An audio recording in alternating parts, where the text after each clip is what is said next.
and gentlemen, live in front of 75,000 people in the Texas Austin Memorial Stadium, the Royal Rumble. Yay! Looks like it's sold out arena. That's great. So, in an abysmal pre-show match, Tommy Dreamer defeated Val Venus 14:59 with a pile driver, 46 rating. Tommy Dreamer with a 45, Val Venus with a 52. Tommy Venus' debut match, Vince McMahon still sucks. Didn't change it. Yay! They both got bonus for selling, and it was penalised for the road work of Vince McMahon. Note, the announcers are going Jim and Jerry, but also Paul Heyman. Whoa.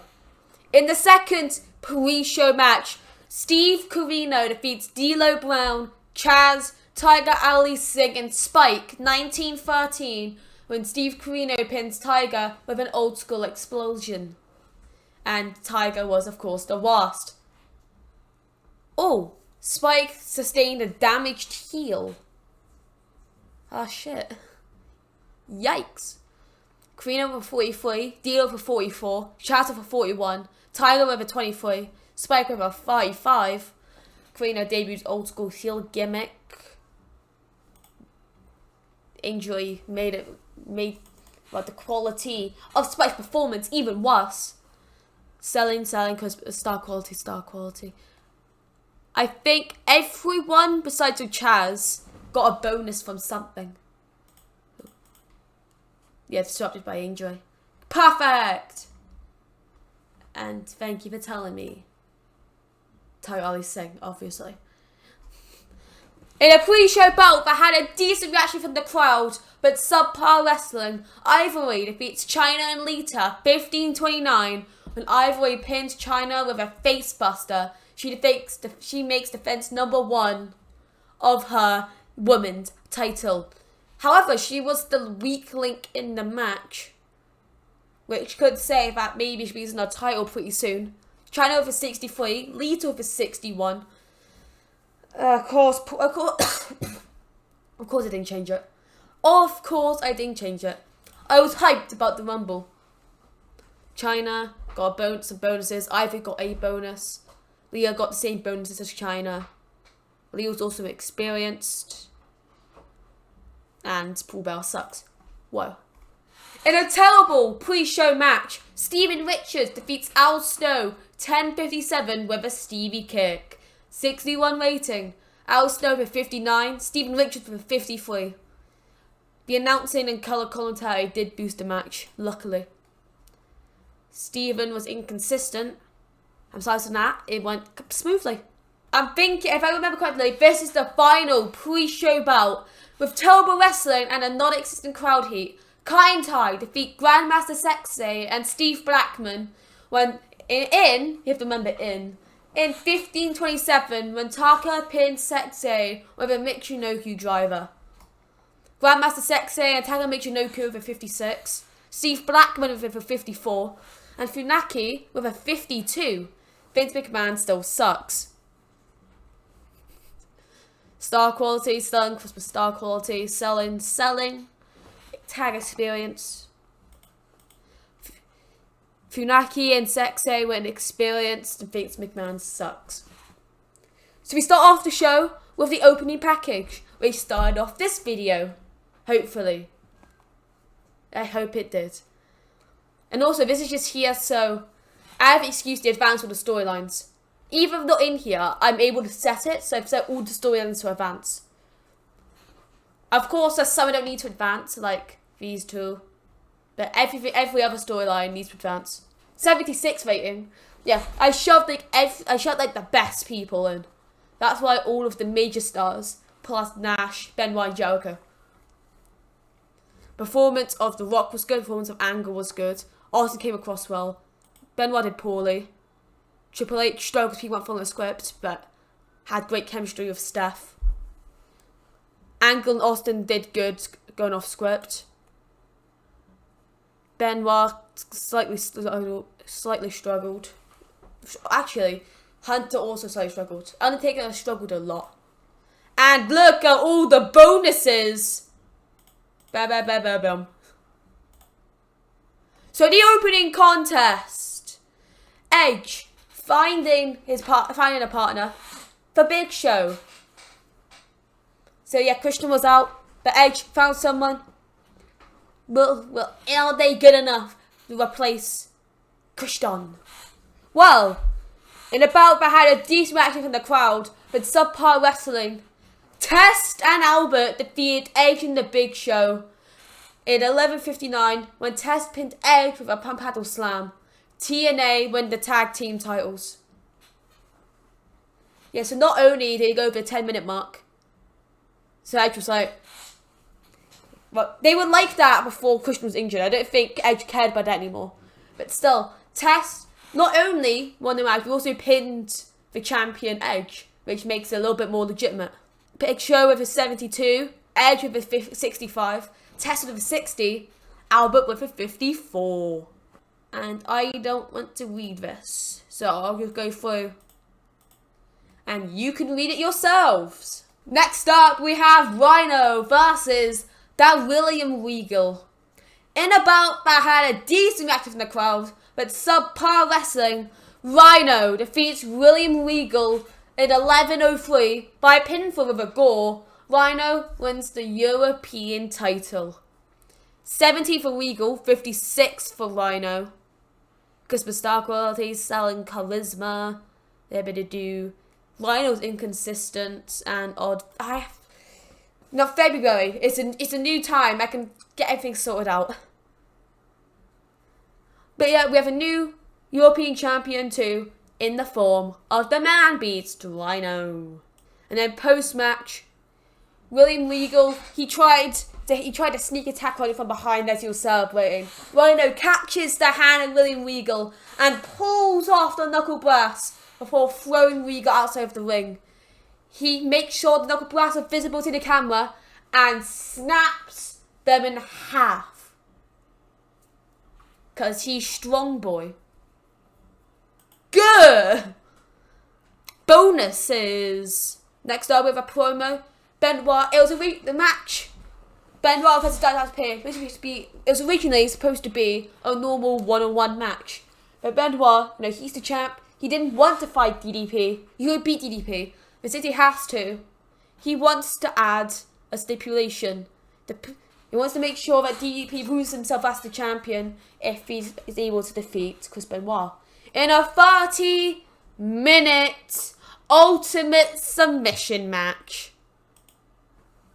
High experience, good announcing, good road work from Steve Kelly. Up next, a 79 rated match. Dean Malenko versus Rey Mysterio. In a decent match, Dean Malenko defeats Rey Mysterio in 14:53 by submission with a Texas cloverleaf. Dean Malenko does his first successful defense of the Cruiserweight title. Dean Malenko with a 67, Rey Mysterio with a 73. Oh, look at Rey. Rey pumping out all these bonuses. All these are bonuses. That means I'm assuming that's the best I could have gotten, which I'm happy with. And then, wow. Yeah, sadly, this couldn't have been a hardcore match since one of the broadcasters said, "Nah, bitch." So it's just an elimination match. I want to make that clear before you see the result. Raven, Sandman, Rob Van Dam. In a bout that had terrible wrestling and a non-existent crowd heat.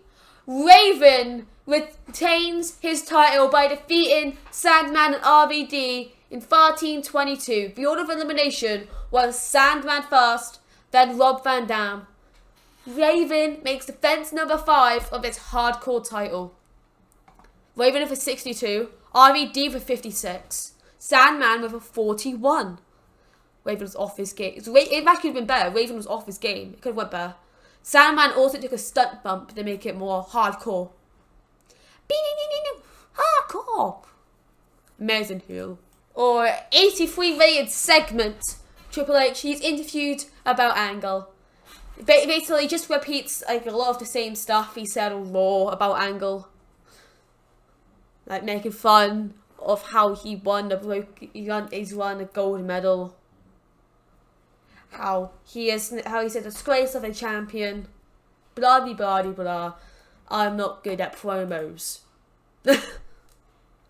Decent improviser, an amazing heel, managerial chemistry. That is pretty good. If you don't learn this, yeah, I shoved Angle into a segment. I should have renamed it. Up next, DDP versus Chris Benoit. In a good match, Chris Benoit defeats Diamond Dallas Page by three tap outs to 2. So DDP was able to get Benoit to tap out a few times. But here's how I'm going to do it. No rope breaks. Each time Benoit tapped, it was because DDP was using something like the rope or the post for help.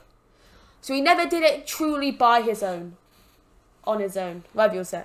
75 rated match. DDP with a 73. Benoit with an 80. Because Vince McMahon sucks. I say that about my own character. It's true though. DDP did pretty good. Bones was selling. Of course, not good stamina, and he's getting older. What? Wow. Oh, up next, the WWF World Heavyweight Championship match. Not as good as I expected, only a 79. I expected great things from The Rock and The Undertaker. That's one of our better matches, so I can't say much. I can't complain. So, in an exceptional match, The Rock defeats The Undertaker in 1903 by pinfall. Let's say, with the people's elbow. 2 times. Takes off one elbow pad. Runs around. Does it. He gets back up. He looks down at The Undertaker. He looks up. Looks around at the crowd. Takes off the other elbow pad. Throws it back into the crowd. Whoa, whoa, whoa. Bounce on the rope. Bounce on the other rope. Does like a big taunt. And then hits a big people's elbow for the 1, 2, 3. 85 segment. That's good. Post-match, Rock and Undertaker, they shake each other's hands in respect. You know, that was a great match. They respect each other. But as The Rock goes off, as The Rock is about to let go, and is about to go off to celebrate, The Undertaker pulls them in. And just makes The Rock know that this won't be the last time you see the American Badass. But 85, that is good. I think that's our best segment. Full stop. Oh my god, it's the Royal Rumble match. Oh, damn. Oh, damn. Oh, damn. Let me read you out the participants. Big Show, Bradshaw, a debuting Brock Lesnar, Bubba Ray Dudley, Buff Bagwell, Charlie Haas, Chavo Guerrero Jr., the IC champ Chris Benoit, Chris Jericho, Diamond Dallas Page, Devon Dudley, Farouk, Fit Finlay, Goldust, a returning Goldust, Just Incredible, Kane, Lance Storm, Matt Hardy, the Hardcore champ Raven, Rey Mysterio, Rob Van Dam, Scotty 2 Hotty, a returning Heartbreak Kid, Shawn Michaels, Steve Austin, Steve Corino, Taka Michinoku, Taz, The Good Father, Tommy Dreamer, 2 matches, good for him, and William Regal. And in a sadly, it's a poor match. So in a poor match, Stone Cold Steve Austin won the Royal Rumble in 72 minutes 12. The other members of the Final 4 were Shawn Michaels, who entered at number 1. Yeah, who entered at number 1. Rob Van Dam, RVD, and Brock Lesnar, with Shawn Michaels being the final elimination. So he lasted the entire 72 minutes and 12 seconds just to be thrown out by Austin at the end. And so if you want Brock Lesnar to beat the Beast Incarnate, the next best thing, he gets the most eliminations throughout the course of the match. And of course, Michaels was the Iron Man, going the full length, but sadly came up short at the end. Austin wins the WWF Royal Rumble 2001 edition. Sadly, he got 78. That's what he says. A few good people, but also more lower end people. So it balanced itself out. And I'm not reading all of this. This is a lot. You guys can read this. And so I'm just going to go through. You can pause if you want. It's just a lot here. For Shawn Michaels making his return over a year early, that's gonna be a bit something big. I'm expecting some people to get very cool about that. Yeah, of course, Shawn Michaels was inconsistent. That was his first match back, man. You can't even see how good Shawn did, but I expect good things. So now, pre-match, the hype package for Triple H versus Kurt Angle. We know, Dave hadn't put it together because we're 85. We know Austin is now the man who one of these people may or may not be at WrestleMania, depending on if they win at No Way Out. If one of them goes to No Way Out and then wins at No Way Out, they will be going on to face the Texas Rattlesnake. Of course, tensions are high. This is Triple H's moment to prove how he is the game, the true King of Kings. This is Angle's time to prove once again after Armageddon that he is the American hero, the wrestling machine. 84 rating. I think that's our best match. In an exceptional match, Triple H defeats Kurt Angle in 23-14 by pinfall with a pedigree after using a sledgehammer. During the match, we also had Stephanie McMahon distract Kurt Angle, which may have helped on the fast track to Triple H winning the WWF Championship. Bonus for, look at all of those. Look at all of those. High title prestige. Definitely inexperienced. Angle's inexperienced, man. He's only been wrestling for 2 years. And he was given the title. He was given everything. The dreams, the money, for girls. Maybe. I don't know. So inexperienced, inconsistent, odd face heel combination. That doesn't matter. The main thing that matters is if Triple H defeats whoever is his opponent at No Way Out, he'll be going to face Stone Cold Steve Austin. Because in real life, the rightfully ended at No Way Out. But there's no point Austin facing him at No Way Out if Austin can face him at WrestleMania. And if Triple H loses, he might want to use his rematch clause. Hell, Angle might use his rematch clause at No Way Out. Who knows? I actually don't know. I just go crazy. 82 rating. I call that a win. Our popularity increased in 29 regions. 2 high-class promos. Our best segments, full stop. I think we've had our best match in general. Make a speech. And our players all in for a great performance. Triple H was pleased. Angle, I'm assuming, was pleased. And Austin was pleased. Okay, people. Up next, we are on. The road to WrestleMania has begun. Our next pay-per-view, the next stop, the final stop, will be No Way Out 2001. Make sure to tune in next episode. And as I said, I'll see you guys next time.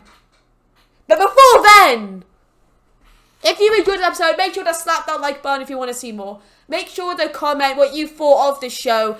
Your opinions matter a lot, so then I know you're enjoying this. Give me suggestions on who you want me to sign. Any potential signings in 2001 that you think could benefit me in the future.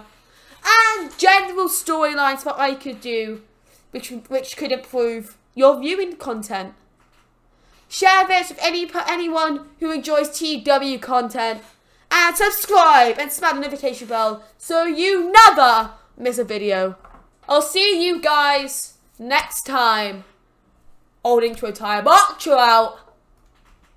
Her peace.